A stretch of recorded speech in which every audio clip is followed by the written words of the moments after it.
Hi, everybody, and welcome to a very special UF Pro Beer 30. Today, you won't believe it, but there's no Armin with us. However, I got a good friend with me, Luka Zorenč, from the military. And today we'll be discussing medical issues and medical profession in law enforcement and military. So, hi, Luka. Hey. Very nice to have you here. Thank you for having me. Pleasure, always. Why don't we start with a little bit of your background and just tell everybody where you're coming from, what your experiences are, and I'm a former Special Forces medic from the Slovenian Armed Forces. Worked 12 years in the military, most of the time in SF as a medic. Before that, by civilian profession, I'm a veterinarian technician. But now I'm working in a private sector as a consultant for security and, let's say, medicine in bad places.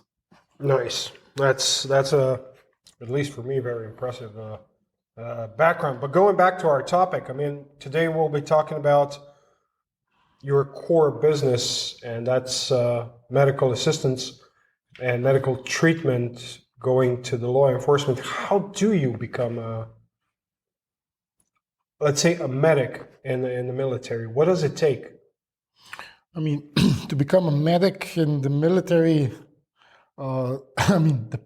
depends. Sometimes you're just a chosen volunteer. Yeah, there we go. As things happen in the military, like who has a sister, everybody raises their hands like, okay, we have medics now. There we go. So that's one way.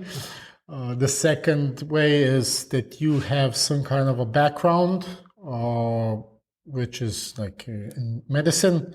I am a veterinarian technician prior to the military, so somebody decided that fools and horses are the same, so medicine also is the same for dogs and military. Sometimes it is the same, yeah. So for me, it was, I was chosen because of my background and just because of my personal traits, which were, I like taking care of people, not in mafia way when somebody takes care of someone, but so no horse heads in the bed and stuff like that. It's not Friday yet. Sorry. Yeah. Cheers.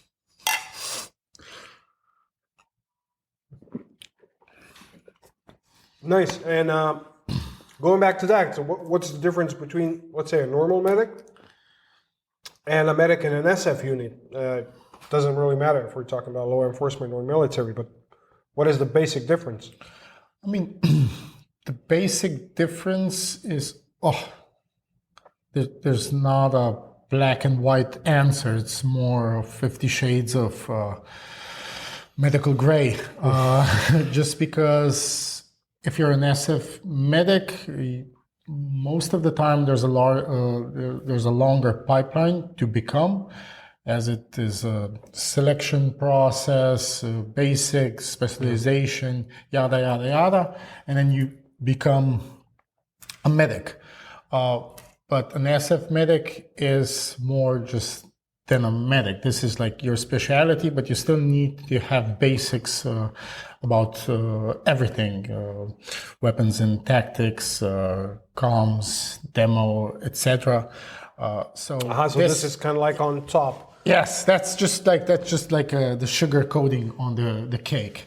As if you're like a conventional medic, this is your specialty, and most of the time you will do medical stuff. When somebody asks me like who's better, an SF medic or a regular medic, I'm just gonna ask like depends where you want him, just because I will always say that just like a normal medic that is let's say 8-station battalion or in a rural environment, and he's been doing 10 years only that, yeah, he's better at normal medical stuff by far than me that doing, let's say, 1 or 2 months of specialization in some kind of hospital or training, etc. So I'm going to give my hats off to them. When it comes for them to walk, shoot, maneuver, I'd say most of the time not so much, because sometimes you see them like big, hefty guys that work in aid stations. Not everybody, but like you know who you are. I totally understand this. Yeah, and this probably brings us to my another question. Today I'll probably be full of questions. Is going back to what you were saying. So that probably makes also a difference at the weapon systems that you guys carry. I mean, I'm not going to say normal medic, but the medic in a regular unit versus the SF medic. There is a probable difference in the markings. You guys probably don't mark yourself with a big red cross on a white background and stuff. I mean, technically, if you want to if you want to attract unwanted attention, you want that big backpack with a red cross, or being a comms guy, you want that backpack with a big antenna. If I'm an enemy, I'm like, I think that one is important, so I'll shoot. Yeah, that one kind of stands out. Yeah, though I rather not do that, but I always stood out just because you have that backpack, and everybody that has like more IQ than the room temperature will find out that, okay, probably there's medical stuff there, just because it's just different equipment. And the more you get to know every military in the world, everybody has the same problems with being a medic. You have your gear that is mission sensitive that you need to have, and then you have your admin gear, just like to change your clothes, some food, water, yada yada yada, and then you have a backpack full of medical stuff, and then where to put it. And you're like, and this is what, because we're rolling along, and this is, I mean, you were talking about medics, especially in the special forces units, law enforcement or military. You actually do this on top of something else, let's say being a team member in a fire team. So how does the gear work? Because I think you probably are wearing or loading more or less medical gear. So where's the rest of your gear? The one that you were mentioning, I mean, the mission critical gear. You have to have a lot of ingenuity. And then when somebody asks, like, how does a special forces guy look like? I'm usually going to say it's a lot of duct tape. Just because you have to do a lot of accommodation. I have yet not found let's say, the perfect backpack that works for me, that it's modular, that it's for any kind of conditions. You always have your stuff laid down on the floor, and you're like just making weird noises, like, I'm gonna stuff all that in. Okay, and then I don't need that water. I have saline. I can drink saline. It's okay. So it's always you always need to do certain adjustments. You always need to cut certain corners. Like in a perfect world, you have a lot of stuff and everything fits and it's super nice. It's like the perfect Instagram shot or for Facebook, like everybody's still like that. Oh my God, it's so awesome. But then when you put everything in the backpack, even if it fits, and then you need something from the backpack, Murphy's Law, it's at the very bottom. Of course. At where the zip, you cannot get it, so you have to destroy everything and then do it at night after, let's say, 2-3 days of really almost non-sleep, and they're like, you need to find it, blindfolded. Shut up. So it's the same struggle as let's say in the normal units, what the grunts are facing, just where to stack my stuff. Pretty much. The conceptual, everybody has the same problems, just like the equipment is just, let's say, nicer and more cooler. Definitely.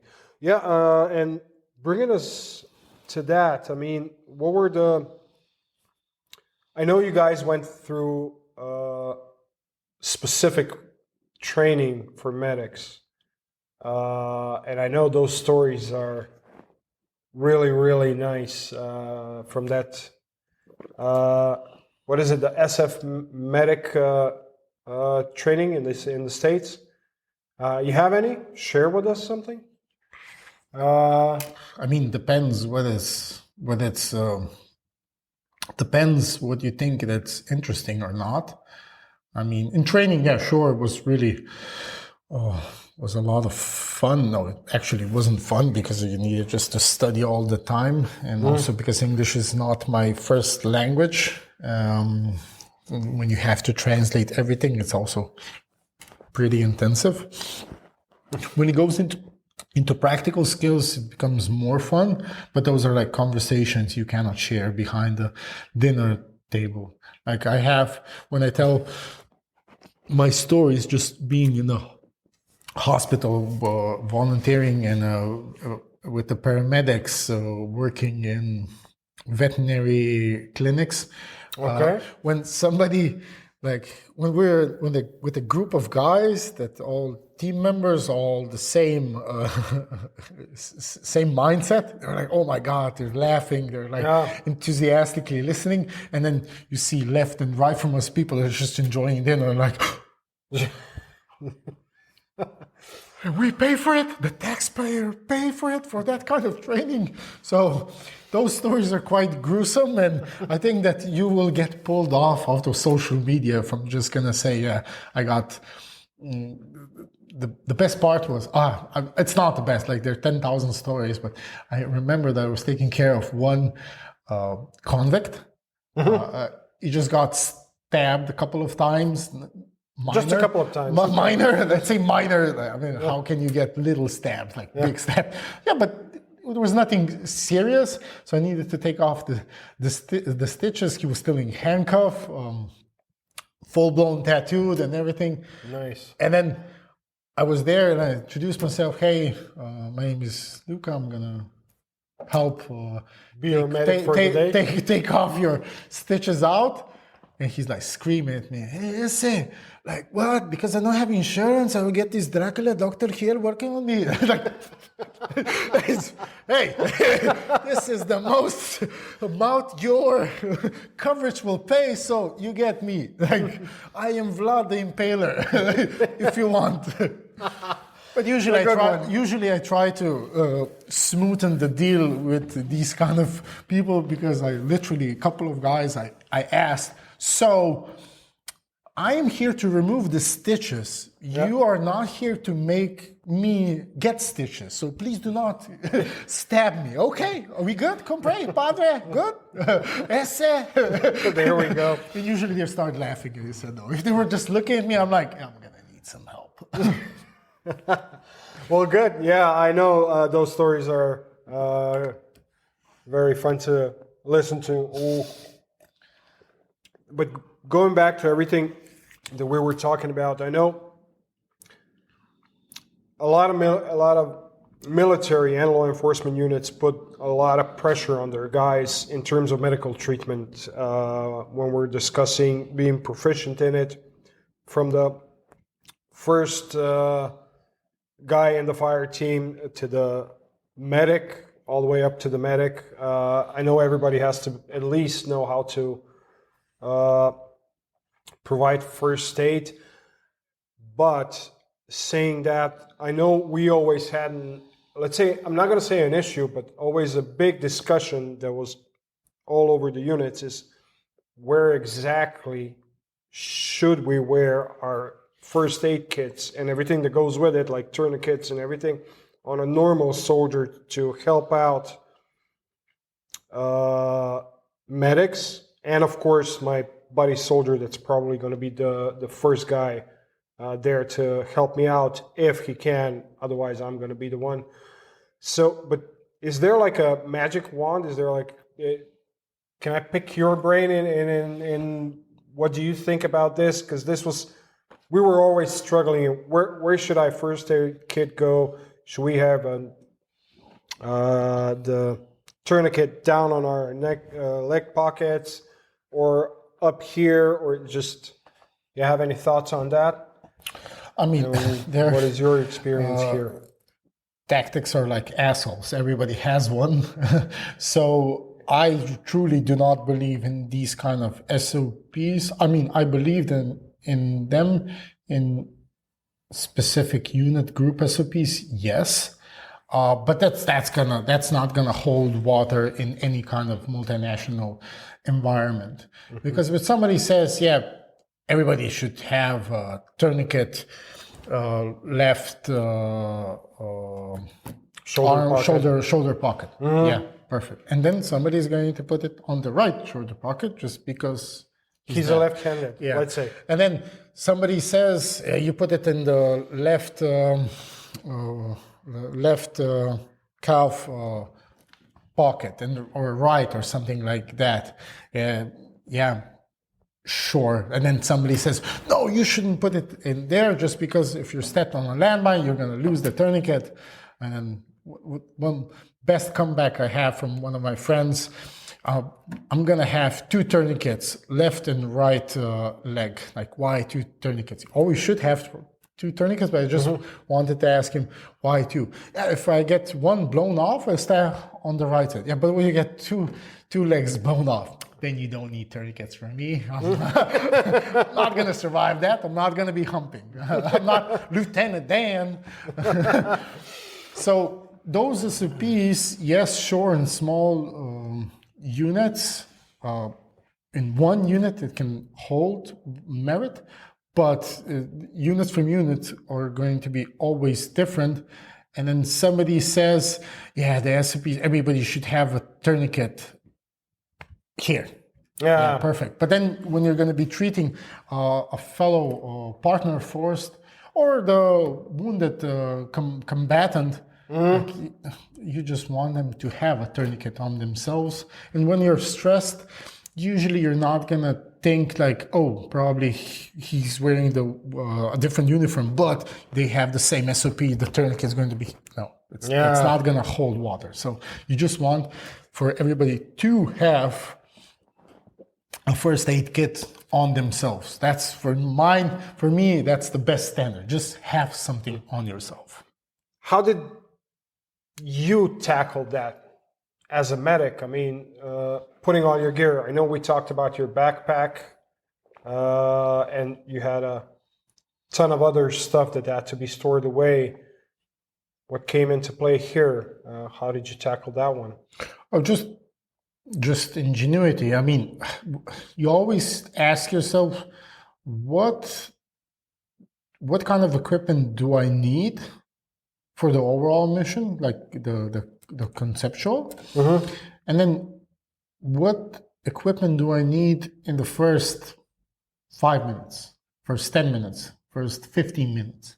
So first 5 minutes, what do you need are the things on yourself. If I need the equipment immediately, I shouldn't have it in the backpack in the very back. Where Murphy knows where it is. I mean, you're doing triage of potential threat that might come. Or just like at the end, you might just not need medical stuff. You just need a sleeping bag, and usually it's in the very least, very back, because the soldiers, we sleep last usually. Mm. So when you're thinking about equipment, you always, at least I was thinking, what will I need in immediate contact or immediate execution of when I'm on the objective? So I was always thinking, when you're planning, you're thinking for all the steps ahead that potentially can be. But most of the time when you're working something, you're always just thinking, okay, if I'm in the vehicle, what will happen when the vehicle stops? I will need to go there to the objective. So you're always planning, okay, I'm in the vehicle, 30 minutes is going to be, and 5 minutes before disembarkment, I will need to do this and this and that. When I go out, I'll go towards the objective. Then I have demos. No, demos is he will have with a bit of a free flow. So yeah, I was thinking, okay, if he will, if the demo guy is going to be in front of me, will be placing the demo charges, etc. So, but I was just thinking one step ahead, and then the second step was just like gray area. Because okay. Yeah, my mental capacity and anybody's mental capacity is just like to the closest target. Only closest target. You cannot. We are not women that we can multitask 5 different stuff. I totally agree with that. Yeah. So yeah. 5 things you can do. Only 1 thing really good or 3 things badly. Yeah. So I was always thinking, I need to do 1 thing perfect. When I disembark, I do this and this and that. Okay. And then when I'm here, I'm really thinking, okay, what do I need to do? Continue. Okay. When more drills comes, things become simultaneously. You don't get so caught up on the minutia of things, and you're focused only on the or let's say on the hard points that need to be executed. Who goes left and right, how you position your weapon, which corner, which path you take, that comes with training, with stress inoculation, more and more. Well, that's a big word. Yeah, inoculation. Okay, I'm medic. Yeah. We like to inoculate people.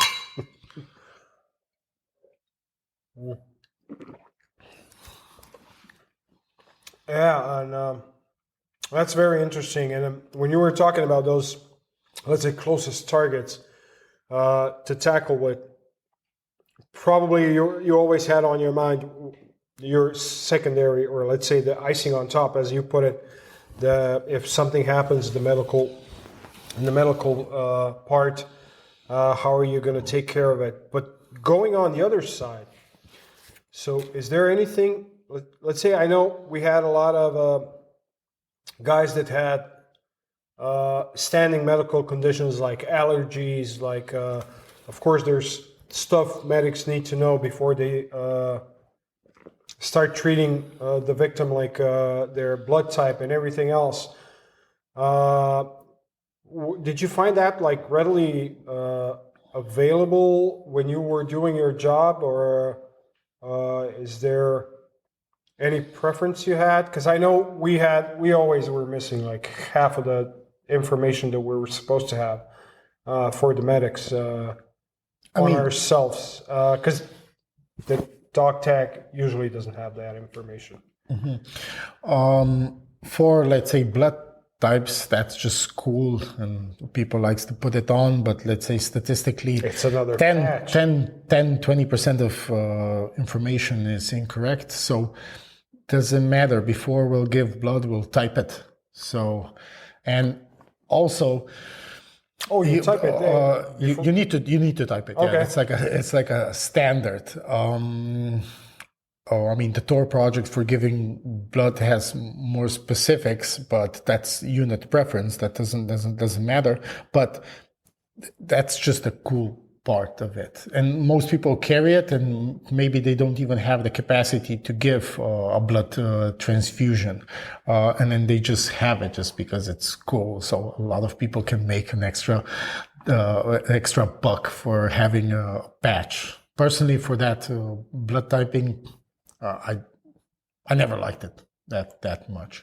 For the allergies, yeah, it is quite important. Most of the time, people know if they have any kind of allergies. Mm-hmm.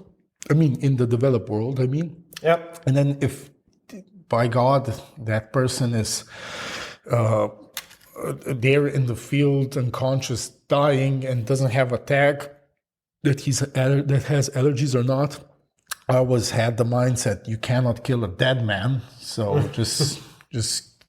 just throw everything in him that you think rationally that you need to give him to save him. So yeah, you cannot kill a dead man. But if most of the time those people are not alone, there's somebody next to them, and sometimes they have that certain kind of information. Okay, don't give him penicillin, don't give him this and that. So yeah, that's That's my take on that.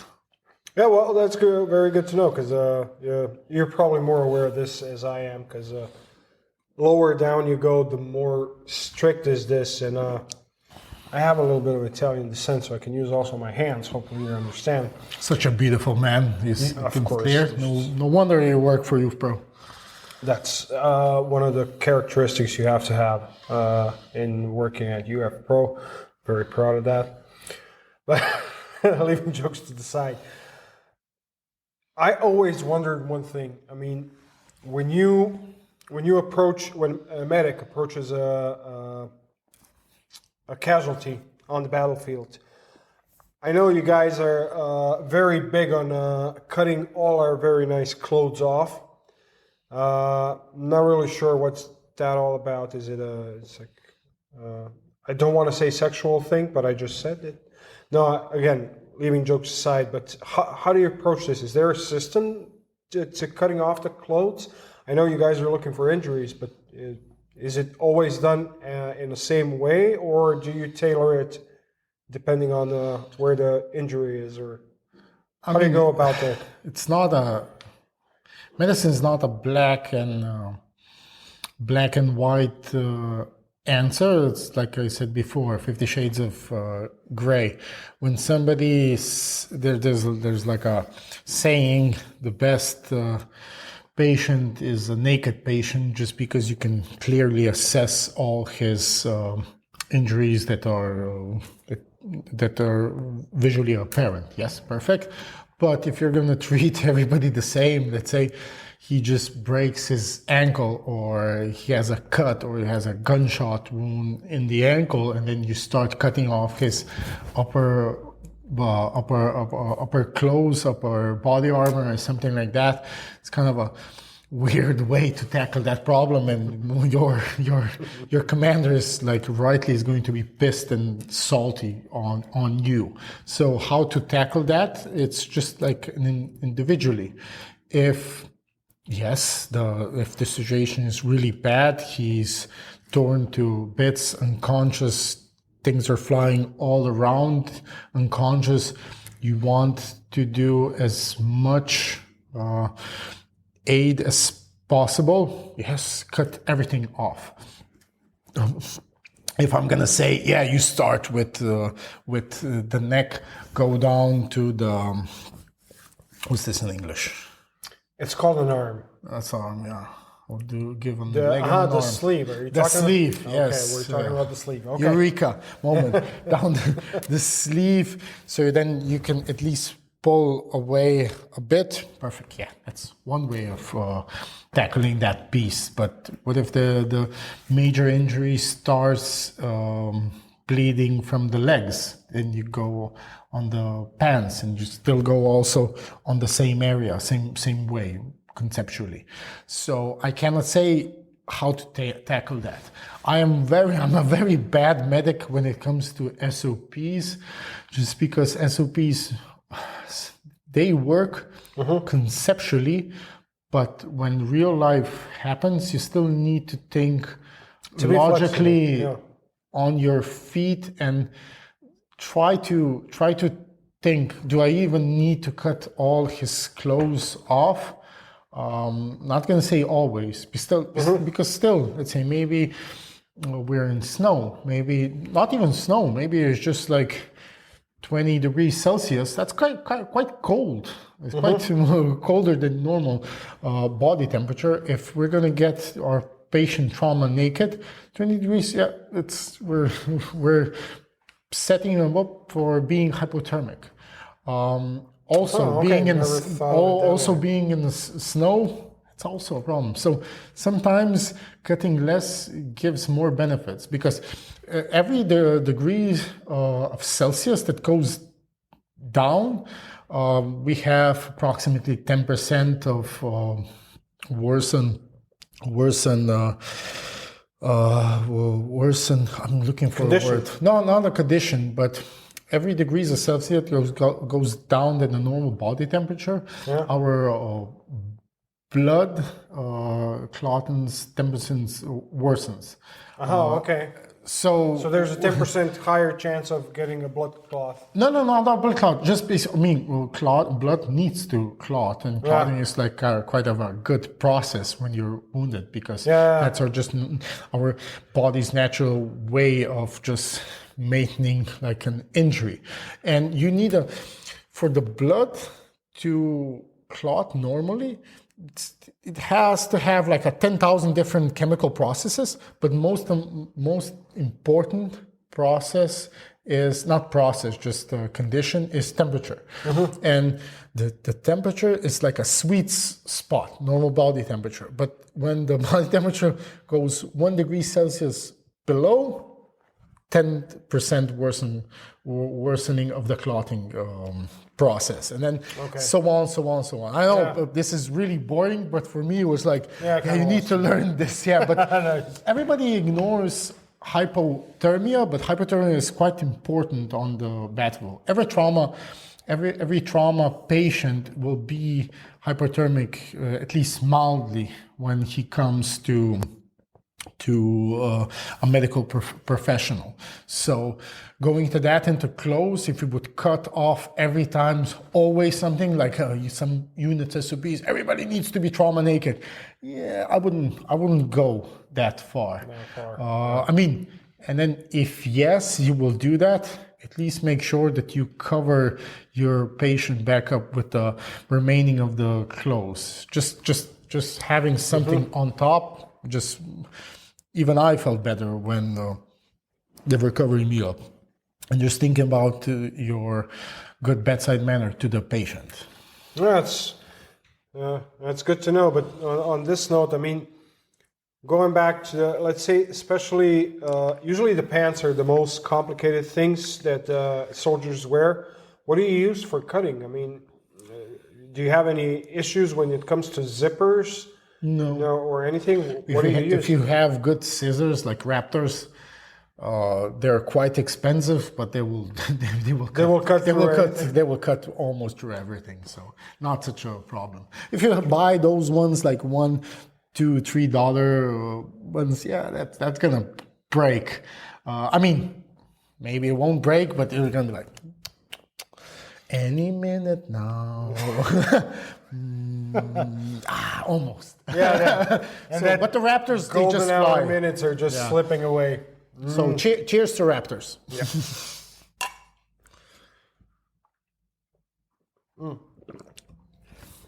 But if I may expand on this, and it's a good thing I have you here, because this was a couple of things that I was always wondering, and they do kind of fall back on what I'm doing at the moment. Is I was always baffled, let's say, with burn injuries. We do know that in the battlefield there's a lot of blasts.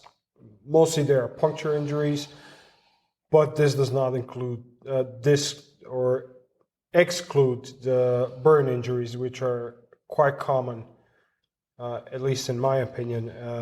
If not else, you have a snuffy private snuffy grabbing the M2 barrel that is scorching hot and getting third-degree burns. But in terms of garments and garment systems, and taking into account the no melt, no drip properties, in your experience, if you had any, is there at least any difference? Or, I mean, how do you tackle this when I mean, proper attire is important, but depends also on the area of operations where you are, because you cannot have always fire-resistant garments, let's say, just Definitely. because it's just way too hot and you're not able to move. If you've been, and I wouldn't want to have it, let's say, in Afghanistan. If you're being driven around, but if you're walking around, not so Probably, much. But it's still, so those properties that reduce burns, quite important, because burns it's like one of the worst things that can happen on a larger scale. like 4-degree burns, not such a problem because it doesn't hurt because everything is just destroyed.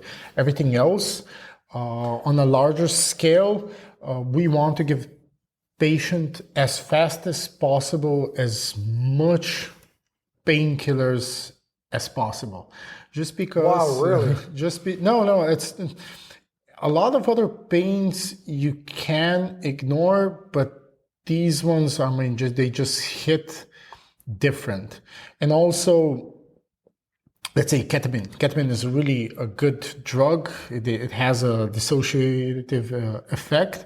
And once you, with Versed usually, at least good, when you give this to a patient, you knock him out. And most of the time, not most of the time, but often, people will forget how that they got the burn, so they don't have also often. Oh, really? Yeah, they don't have often those bad memories that cause PTSD and etc. Because our body has like a weird process. If we just suck it up, we have extreme pain. Our nerve endings can, I mean, in layman terms, has the ability to hardwire different. So we have a lot of different receptors. Some receptors are for temperature. Some receptors are for just raising those hairs up. Some receptors are for pressure, pain, etc. And also for the pain, here we are, like we get burns, extremely painful, but then the nerve endings like can in layman's terms hardwire. Then they hardwire next to the hairs. So Okay. I can get just a bit of goosebumps, and my hair goes up. But because they are hardwired next to the pain receptors, I don't have pain, but I feel pain, and that shoots a message to my brain. And then every time I get a bit of goosebumps, I have the same amount of pain as getting burnt. So, and this happens when we are awake. If we give a lot of drugs to our patient, correct drugs, we can mitigate that. And things things are not. They will still happen, but not so much. So that's for me. That's quite important, because it doesn't matter if I save the patient, I do a high five at the end, but if the guy will, in 2-3 years down the range or down his life, will commit suicide because he's always on pain medication, on grafts, his wife left him because he's always depressed and in pain, and I didn't do anything. I'm trying to save a life, but I want to give that person the opportunity to have a life worthwhile. Not just, oh, perfect, you're one man hopping. I saved you, that's it. Yeah. So, I mean, to have proper protection gear on yourself, it's quite important. I often did not take care good of myself or my guys and let they can wear everything they want, and that's not correct. You call me the shittiest medic I am, and most often I was really a shitty medic. I try to do the best, but reality just hits different. But for burns, I'm quite anal just because I saw some really gnarly stuff, and also people that committed suicide during just because depressed, being on painkillers all the time. Yeah. But how worse? I know I'm pressing this issue, and I do apologize, but I do want to kind of understand how worse does let's say the burn injury get if your garments are melting and dripping? Because to be honest, I never had experience with it. I never saw it, real life, that kind of thing. Do you have any experience with this? I mean, Because there's a lot of garments out there. I mean, you can buy them very cheaply. And they look nice and everything. But when it comes to those things, they're kind of shady. And something that never knew how this. Just think about it. Something that just burns and falls off, or just burns or stop burning. That process is just how do you defeat the how do you stop the fire?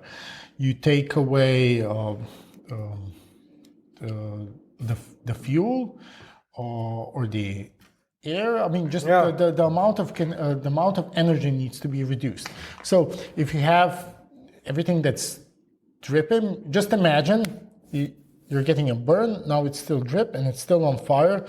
There's still a lot of temperature on that spot. And that's causing more and more damage. Okay, so the injury doesn't stop. It just still continues, and it's more temperature at that spot for a lot of time or a prolonged period of time. But if it's just you're still on fire. Yeah.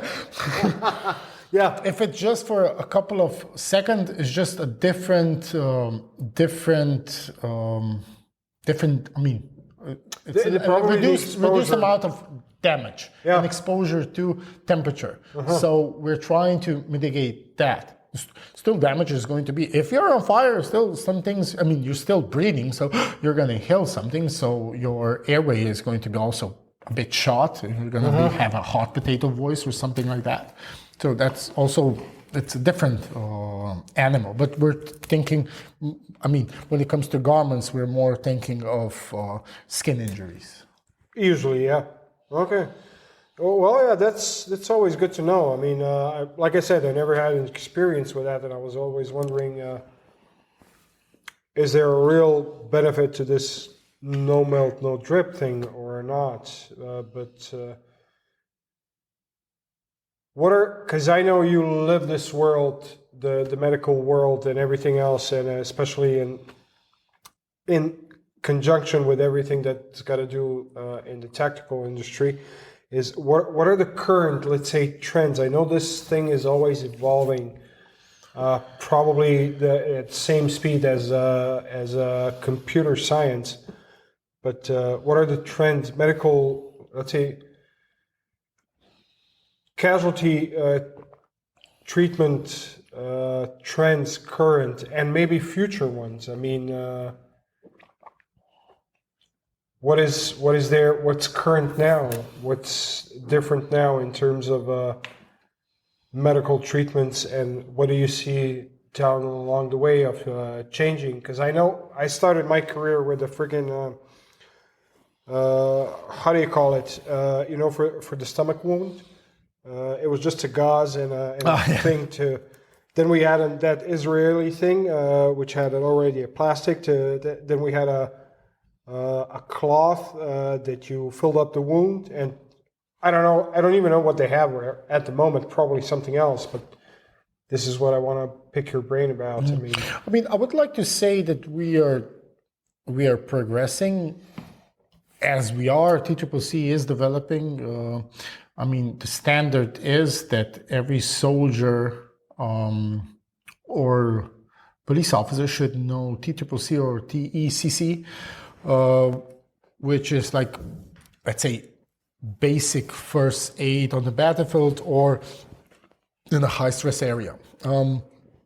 But also would say that we're not progressing because we still have a lot of very stupid mongoloids that are saying that, let's say that tampons you can use as wound packing. So if tampons, you mean the ones that a lot of people are still saying that tampons, if you're shot, you can just put a tampon in and that will expand and stop the wound. It will not. I mean, if I have to explain to you how to use a tampon, like we have missed a lot of Mars during your lifetime, so I shouldn't go there. Yeah, and that's good to know, because I heard that myth about sticking tampons in your. Yeah, I mean, it's good to have a tampon in your survival kit. It's still good for lighting a fire and some other stuff, but not even close to stopping a bleed that it's a high penetrating wound. So, like, people are still fighting this monster. Some people are still against tourniquets. That tourniquet, if you put, if you're putting a tourniquet on a limb, that you're gonna immediately lose the limb. Tourniquets get a bad rap because sometimes you put a tourniquet on and they actually lost a limb, but just because there was such an amount of damage that the surgeon couldn't salvage that.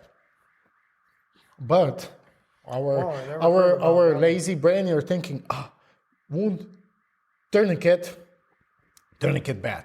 But still, we are not thinking a bit forward because we're too lazy. We're not saying, but even if, because that logic is also flawed. Let's say we put a tourniquet on and he lost his leg. Yes, let's say it's wrong, but I'm saying yes. But nobody's even thinking, I put a tourniquet on, but I saved a life. So it's still a positive. So as much as I want to say that we're progressing in the field of trauma, battlefield medicine, we're still fighting old beasts just because a lot of stupid people are still behind the curve, and also with tampons not using tourniquets. So yeah, we still need to work on ourselves quite a lot. But also, let's say, I hate it that law enforcement doesn't have an issued tourniquet. Like a law. Oh, you mean like across the board? Across the board, I'm pro that everybody needs to have a tourniquet. If you're law enforcement, you need to carry a tourniquet. That would actually just be because smart. you are a first responder, and I know that in Slovenia that's not happening, just because we have the bureaucracy of, oh no, that's bad. First is elevation of the limb, then it's digital pressure. Like, sure. But in a high stakes, high stressful environment, when guns are blazing, knives are flying, I would rather just throw a tourniquet on, and probably in 20 minutes I'm gonna get my casualty to the doctor, and then doctor has a 5 pound brain, and he's gonna decide, he was a stupid guy, we don't need a tourniquet on, I can remove it. And he will do it. But sometimes he will do, luckily he used the tourniquet, he saved that guy's life. Yeah. How many times? I mean, not often, but 3 cases I just got from mine students that I was teaching law enforcement in Slovenia. Was teaching them how to stop the bleed and how fulfilling it is when you get a message, I saved a life today. Thank you. Yeah, I was like, no, it's just this was you.